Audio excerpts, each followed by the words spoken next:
When I was just 11 years old, I lost my parents in a hiking accident. My parents were both avid hikers, passionate about the outdoors, and they frequently went on hiking camping trips. These adventures were a regular part of their lives, something they loved and looked forward to. Whenever they planned one of these trips, my younger sister Karen and I would be dropped off at our grandmother's house. She would take care of us while our parents took some time off. It had become almost a routine. We'd spend the weekend with grandma waiting for parents, and they'd return with stories of their latest adventure.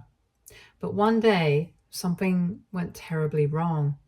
It was a rainy morning, the kind of day that would usually make hiking more challenging. The details were too much for me to fully grasp at the time, but what I learned was that my parents had an accident while hiking. They slipped and fell. Luckily, someone spotted them and immediately called 911 for help. I still vividly remember the moment when my grandmother received the call. Her face drained of color, and she collapsed to the ground in shock. I didn't know what was happening at first. All I could see was the overwhelming grief in her eyes. She quickly gathered herself, and with a sense of urgency and dread, she rushed Karen and me to the hospital. Throughout the ride, my grandmother kept silently weeping while holding on to me and Karen. When we arrived at the hospital, the news was devastating. My parents had been declared dead on arrival. I was too young to fully understand the permanence of death, but old enough to feel the crushing weight of the loss. Karen, who was younger than me, couldn't even comprehend what had happened. She kept asking where mom and dad were and why everyone was crying, and it broke my heart to hear her questions, knowing that the answers would shatter her world as they had mine.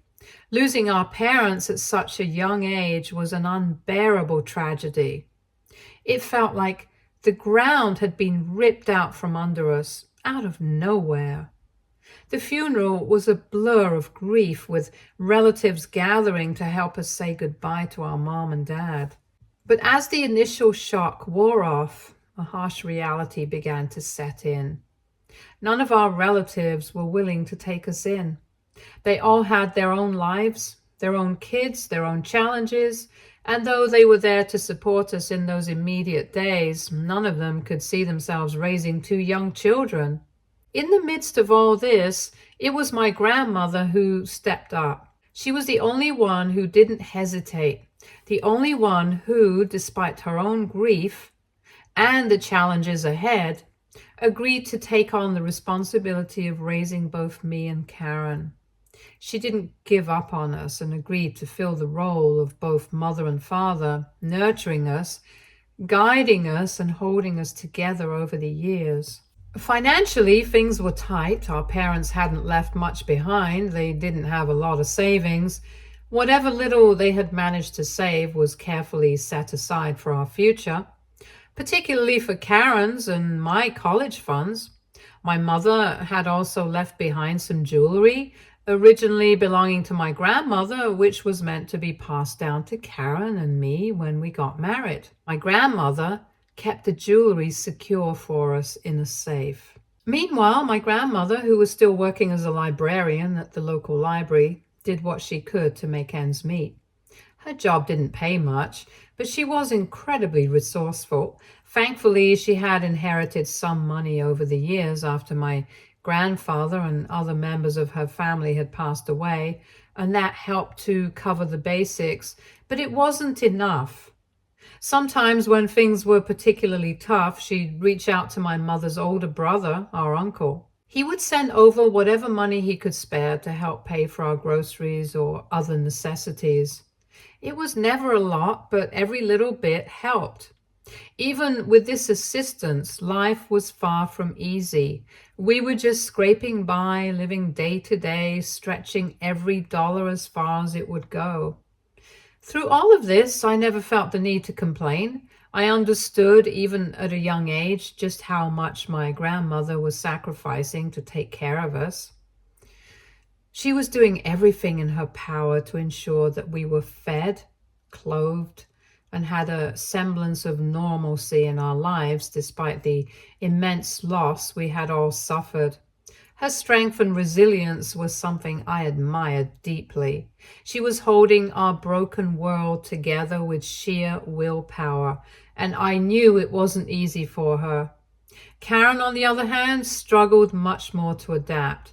She was younger and had a harder time understanding the gravity of our situation. Even when we explained to her that our parents were gone, she would refuse to accept the truth. She often acted out, yelling and screaming whenever things didn't go her way. It was clearly her way of coping with the loss and the drastic changes in our lives, but it was also incredibly challenging for all of us. She didn't see the strength it took for our grandmother to get up every day and face the world to provide for us with so little. Karen's complaints and frustrations got tougher and tougher as she became a teenager. Karen began to develop this crazy idea in her head that our parents had actually left behind a significant sum of money when they had passed away, and that our grandmother was somehow hiding it from us. It was a belief that seemed to fester in her mind, fueled by the anger and grief that she had never fully processed. Karen became convinced that the reason we were living so frugally wasn't because we were scraping by, but because our grandmother was deliberately withholding the money to spend on herself. She first told me about this and I immediately shut it down. Unlike her, I actually remembered all the sacrifices my grandmother had made over the years. I also pointed out to her that if this was the case, then our uncle and other relatives would have surely pointed it out, since they would not let our parents' money get taken from us. However, Karen refused to let this idea go. She began to watch our grandmother's every move with suspicion, interpreting every small expenditure as proof of her belief. If our grandmother bought a new dress or spent money on something for herself, Karen would see it as evidence that she was hiding our money from us. I would often tell her how obsessive and crazy she had become and would encourage her to seek counseling at school. One day, things came to a head. Karen, who had been harboring these thoughts for a long time, finally confronted our grandmother. Her voice was full of anger and accusation as she demanded to know why our grandmother was keeping this supposed fortune from us. She accused her of being selfish, of taking money that should have been used to make our lives better. She called her a thief and argued about how our parents would have been disappointed with grandma. As you can guess, our grandmother was taken aback by the confrontation. She didn't even know that Karen believed in something so ridiculous. I could see the hurt in her eyes as Karen hurled these accusations at her. She had always been so patient with us, understanding that Karen's anger often came from a place of pain. But this was something different. This was an accusation that struck at the very core of everything she had done for us. Trying to keep things calm, our grandmother tried to explain the truth to Karen. She told her that there was no hidden fortune, that our parents had left behind very little money, and that every penny they did leave was carefully saved for our future, particularly for our college funds. She explained that the life we were living, as modest as it was the best she could provide given the circumstances. She reminded Karen that she had been working tirelessly to make sure we had what we needed, often putting her own needs aside. But Karen wasn't ready to listen. She was too caught up in her own anger and the false belief that she had convinced herself was true. She couldn't see the sacrifice, the love, and the care that our grandmother had given us all these years. All she saw was what she believed to be a betrayal, and she couldn't let go of that. Watching this unfold was incredibly difficult for me. I understood Karen's pain, but I also saw the truth of our situation. Our grandmother had done nothing but give her all for us, and to see her questioned in this way was heartbreaking. In the end, I grew frustrated with Karen and couldn't hold back any longer. I snapped, my voice trembling with anger and hurt as I confronted Karen. I yelled at her, telling her that she was making our grandmother miserable over something she didn't even have proof of. I tried to make her see reason, to understand that our grandmother had done nothing but care for us all these years, and that her baseless accusations were tearing our family apart. In my anger, I went further than I intended. I told Karen that if she couldn't stop this behavior, if she continued to lash out and make our grandmother's life difficult, then maybe she should leave. I suggested that if she was so convinced that our grandmother was hiding something from her, perhaps she should go live somewhere else and find out how difficult life can be. And to my surprise, our grandmother, who had always been patient and gentle with Karen, agreed with me. She calmly told Karen that if she was so unhappy living with us, she would be willing to speak to our uncle about making other arrangements, since she only wanted the best for us. She wasn't angry, but there was a firmness in her voice that I hadn't heard before. It was clear that she was deeply hurt by Karen's accusations, but also that she was at the end of her rope. Karen's reaction was immediate and intense. She didn't take our grandmother's offer as a sign of concern or love, but as further proof that we were trying to get rid of her. Now that, in her mind, the truth had been revealed, she accused us of conspiring against her.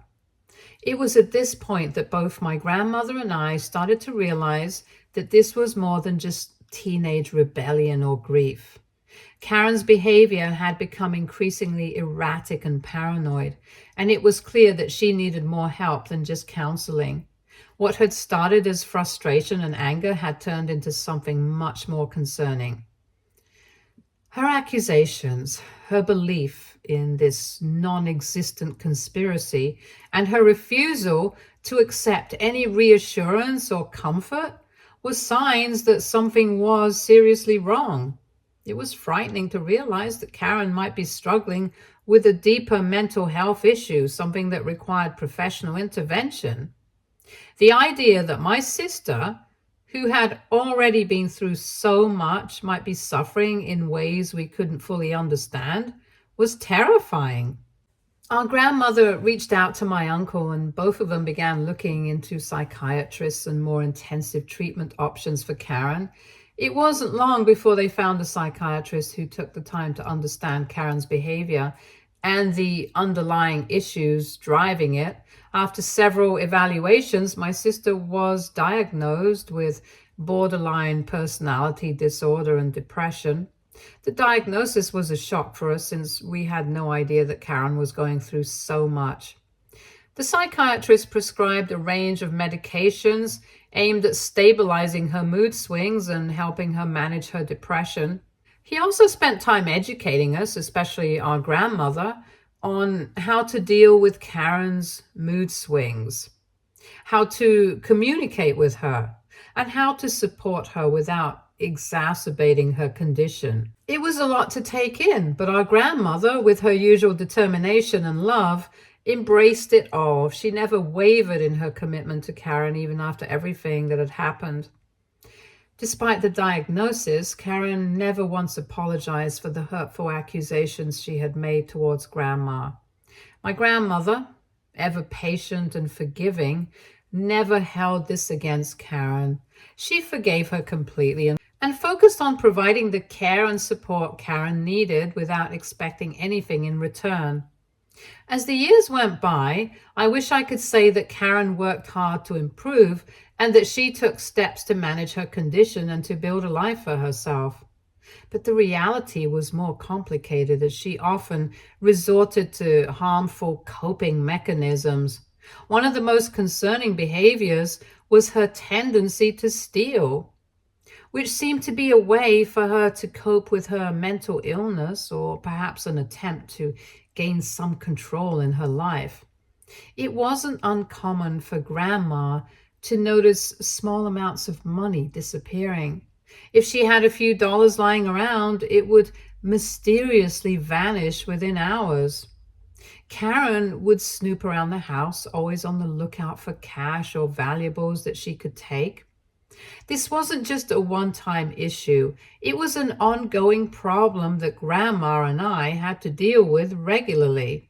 The money Karen stole was often used for outings with her friends, partying, and other non-essential expenditures. It was disheartening to see her squander what she took on temporary pleasures, especially knowing how much effort Grandma put into managing her limited resources. It felt like a betrayal every time Karen stole money from her. However, despite the clear patterns of theft, Grandma's approach remained one of tolerance and patience. She continued to support Karen emotionally and financially. Grandma hoped that with time, Karen's behavior would change or that she might find a way to manage her condition better. After high school, Karen decided that she was done with education. She didn't go to college, nor did she seem interested in pursuing higher education. Instead, with the money that our parents had left us, she took her share to move into a place of her own and started working at a local bakery, a job that required little of her in terms of qualifications, but gave her a simple, steady routine. My grandmother never pressured Karen to do anything more. She understood that Karen was dealing with her own struggles, hence she let her do whatever she wanted. She never demanded that Karen follow a particular path or achieve specific goals. Instead, she focused on ensuring that Karen felt loved and supported no matter what choices she made. Meanwhile, I went on to pursue a degree and eventually became a data analyst. Currently, I live on my own, and every month I send money to both my grandmother and Karen. For my grandmother, it's something I do willingly and with a sense of gratitude. She has given so much of herself over the years, sacrificing her own comfort to make sure Karen and I were taken care of. Hence, helping her out financially is the least I can do, and it's something I'm glad to do for her. But when it comes to Karen, it's a different story. Since the bakery doesn't pay her enough and she has used up all her share of our parents' savings each month, she comes to me with a new request. She will demand money for inessential things like an air fryer, a hair color appointment, or a new gym membership. It's frustrating because I also help out for her rent, and then she keeps using me to fund her lifestyle rather than trying to stand on her own 2 feet. The truth is, I could choose to cut Karen off financially. I could tell her that she needs to start managing on her own to live within her means and to stop relying on me to fund her wants. But I hesitate because I know what would happen if I did. If I stopped sending Karen money, she would turn to our grandmother, and that's something I can't bear to let happen. Our grandmother has already done more than enough for us. She raised us when no one else would, and she continued to support Karen through everything, even when it was clear that Karen wasn't putting in the effort to improve her situation. The last thing I want is for her to have to shoulder the burden of Karen's financial demands at this stage in her life. She deserves peace and stability, not more stress and worry about how to cover Karen's expenses. So I've continued to send money to Karen begrudgingly each month, even though it frustrates me. I do it because I feel like I don't have another option. The resentment I feel for my sister has built up over time as my sister has a never-ending list of demands. It feels like she doesn't even try to be self-sufficient, and that she's taking advantage of the situation because she knows I'll eventually give in as I feel pity for her mental health struggles. Just a week ago, Karen called me repeatedly while I was at the office. She was at the grocery store, frantic and demanding that I send her money because Her card had been declined.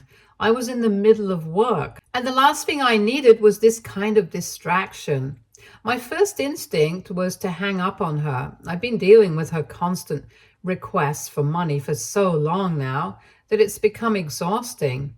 But before I could do that, she played her usual card. She threatened to call our grandmother if I didn't help her out. That threat hit me hard, as it always does. My sister knew exactly how to manipulate the situation, using our grandmother's vulnerability as leverage to get what she wanted from me.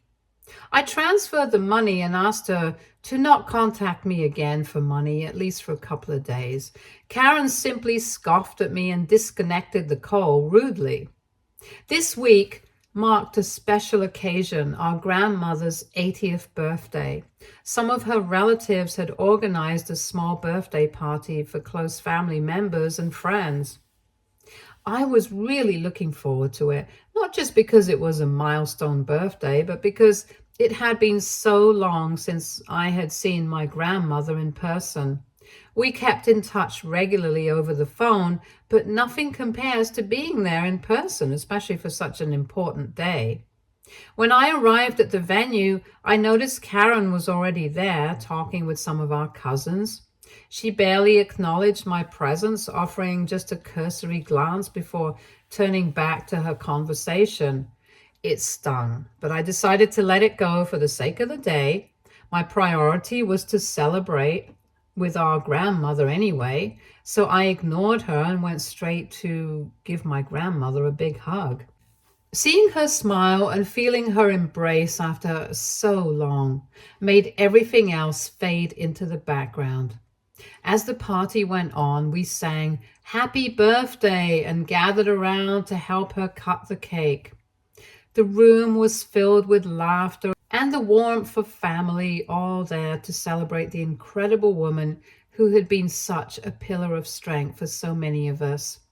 When it was time for her to open presents, I watched as her face lit up with each thoughtful gift. It was heartwarming to see how much love and effort everyone had put into making her day special. When it came time for my gift, I was excited to tell her what I had planned. I had bought her a massage chair, a gift that I knew would make a real difference in her daily life. I'd noticed over the years how much her body ached, the toll that age and years of hard work had taken on her. A massage chair seemed like the perfect way to offer her some comfort and relief. I explained that it would be delivered and set up at her house in a few days, and she was pleasantly surprised and genuinely touched, thanking me with a smile that showed how much it meant to her. After I shared my gift with Grandma and saw how happy it made her, Karen suddenly stood up and said it was her turn to give her present. She started talking about how much Grandma had sacrificed for her over the years, how she could never fully repay her, but that she wanted to start with something meaningful. There was a dramatic pause before she pulled out an envelope and handed it to Grandma. When Grandma opened the envelope and revealed a $10,000 gift, the room fell silent for a moment before erupting into gasps of surprise and admiration. Everyone seemed stunned by Karen's gesture, and soon enough, the compliments started pouring in. People were calling Karen a sweetheart, praising her for her generosity and thoughtfulness. But as I stood there, I couldn't believe what I was hearing. Just a week ago, Karen had been calling me from the grocery store, demanding money because her card had been declined. I had sent her money to cover her groceries, and now she was standing here presenting a $10,000 gift to Grandma? The math didn't add up. How could she have saved up that kind of money when she'd been struggling to pay for her own basic needs every month? Knowing my sister, this wasn't an act of selfless generosity.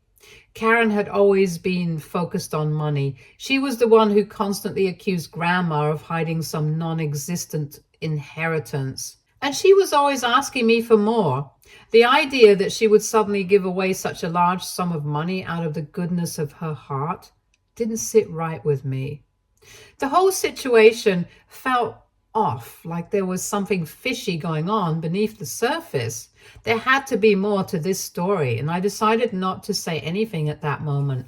It wasn't the time or place to call out Karen in front of everyone, especially not during Grandma's birthday celebration. Later, I returned to Grandma's place to stay with her for the next couple of days, and I couldn't shake the unsettling feeling from Karen's unexpected gift.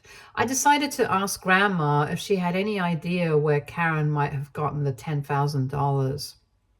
Grandma, as perceptive as ever, shared my skepticism. She knew Karen's financial situation well enough to understand that it was highly unlikely Karen had managed to save up such a substantial amount. Grandma suggested, perhaps somewhat hopeful, that Karen might have been saving the money I had been sending her each month, but Karen wasn't known for saving money, so this was highly unlikely. I spent the rest of the evening trying to piece things together, but nothing seemed to make sense. I couldn't figure out how Karen had come into such a large sum of money. Karen did have a history of questionable behavior. She had been involved in petty theft as a teenager. It wasn't beyond the realm of possibility that she might have resorted to something shady to get this money. The idea that she could have stolen something or been involved in illicit activities crossed my mind. The next day, I decided to broach the topic with Grandma.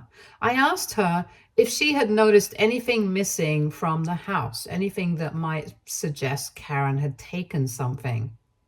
Grandma laughed it off, saying that there was nothing in the house worth stealing. Then I suggested to Grandma that we could check if any of her jewelry was missing. She paused and took a serious look at the situation. She agreed that it wouldn't hurt to check and let me help her open the safe where she kept her valuables.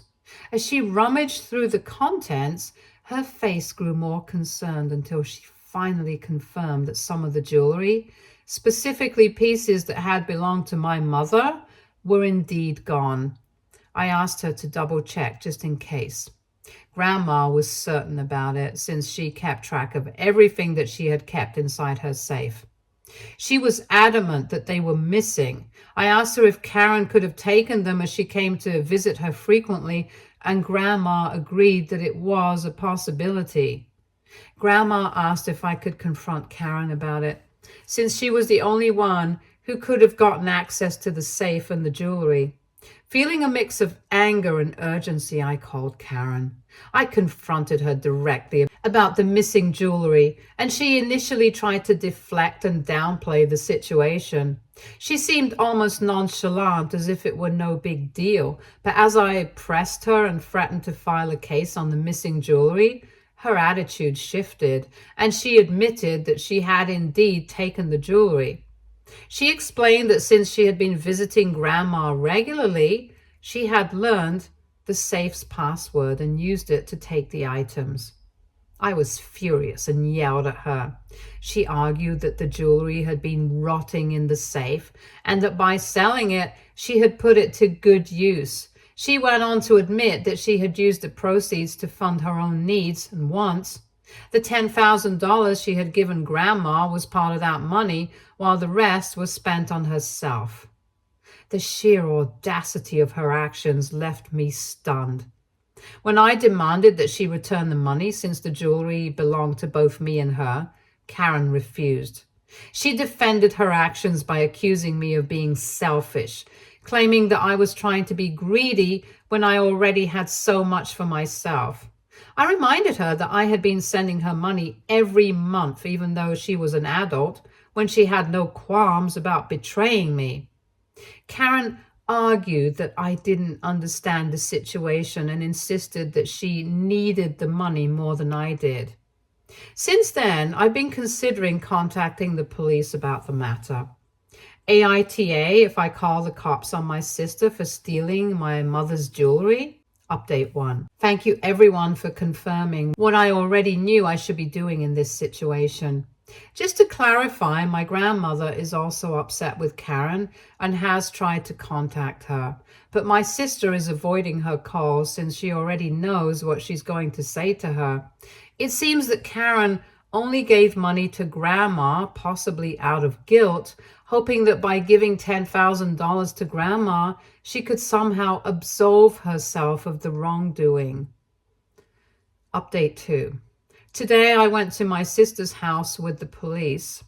Her reaction when she opened the door was priceless. She looked absolutely terrified. I demanded she return my jewelry or give me my share of the money, threatening to have her arrested for theft if she didn't comply. Although she tried to negotiate, the presence of the police seemed to rattle her.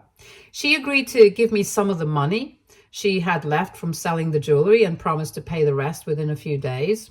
I made it clear that if she didn't follow through, I would return to the police and have her arrested next time. I've also decided to send out an email to everyone warning them about Karen's behavior. I know she's likely to try and make me look like the villain while asking for their support. Grandma has already been telling people that the money she received for her birthday came from Karen stealing my mother's jewelry without consulting me or offering me my share. Suffice it to say, Karen won't have anyone left to turn to. I can't believe that after everything I did for her, she chose to betray me this way. Update 3. Hello everyone. I finally received my full share of the money from the jewelry Karen sold, and after involving the police and informing the rest of the family about her actions, she had no way out. Karen did contact me, furious, accusing me of forcing her to pay up. I reminded her that I had just as much right to the jewelry as she did. She begged me to let it go, but I stood firm. She was clearly trying to manipulate the situation and deflect responsibility yet again, but I didn't care any longer. In the end, she paid what she owed. It's incredibly sad that the entire situation has escalated to the point where Karen is now completely cut off from both me and Grandma after such a breach of trust. Karen is no longer welcome at my grandma's place, as she is scared that she might keep stealing from her. I listened to some of your suggestions and plan on changing all her locks and installing cameras just for her own safety. Hopefully in time, Karen will reflect on her actions and understand the impact her decision had on us. For now, I'm going to focus on healing and moving forward, both for myself and Grandma. Stay tuned for more stories from our girl relationships.